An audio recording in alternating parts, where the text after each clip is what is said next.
आदाब, मेरा नाम डॉक्टर सुवर्चला है। मैं जीवा फर्टिलिटी सेंटर्स में साइंटिफिक डायरेक्टर हूँ। क्या आप जानते हैं अगर वेट ज्यादा हो तो पुरुषों में और महिलाओं में दोनों में इनफर्टिलिटी हो सकता है? जी हाँ, बिल्कुल।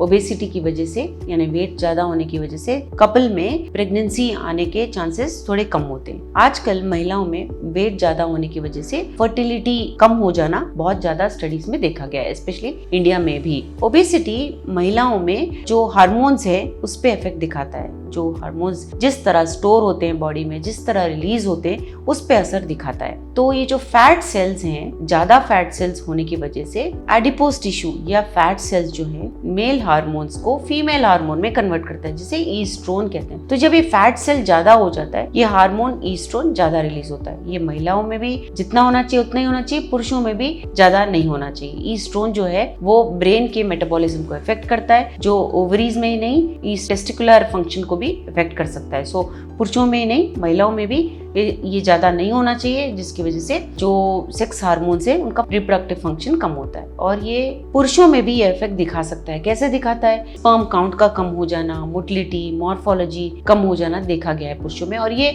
बहुत सारे डिकेड से स्टडीज में दिखाया गया है कि बीएमआई ज्यादा होने से पुरुषों में भी स्पर्म काउंट पर इफेक्ट देखा गया है। ओबेसिटी से क्यों होता है ये? क्योंकि बॉडी का टेम्परेचर इंक्रीज होता है, स्पेशली टेस्टिस के यहाँ जहाँ पे स्पर्म्स प्रोड्यूस होते हैं। अगर ओबेसिटी की वजह से बॉडी टेम्परेचर इंक्रीज हो गया तो स्पर्म प्रोडक्शन या क्वालिटी पे असर देखा गया है। ये हार्मोनल इम्बैलेंसेस का भी एक कारण बन सकता है। ओबीस मेन में जो है हाई ईस्ट्रोजन लेवल्स देखे गए हैं, जिसकी वजह से स्पर्म प्रोड्यूसिंग हार्मोन्स कम हो जाते हैं, जैसे कि इनिबिन बी हो गए, एंड्रोजेंस हो गए, ये सारे कम हो जाते हैं। और कम होने की वजह से स्पर्म काउंट कम होता है, मॉर्फोलॉजी कम होता है, यानी कि आकार, मोटिलिटी कम हो जाता है। यही नहीं, डीएनए भी खराब हो सकता है। डीएनए फ्रैगमेंटेशन कहते हैं उसे, वो भी जो स्पर्म के अंदर डीएनए होता है उस पर भी असर देखा गया है ज्यादा वेट के कारण। तो ये आवश्यक है कि वेट को, बीएमआई को आप अपने हाइट और एज के मुताबिक मेंटेन रखें। वेइंग स्केल यूज करिए, एक्सरसाइज करिए, डाइट करिए। वेट को, चाहे आप फीमेल हो या मेल, आदमी हो या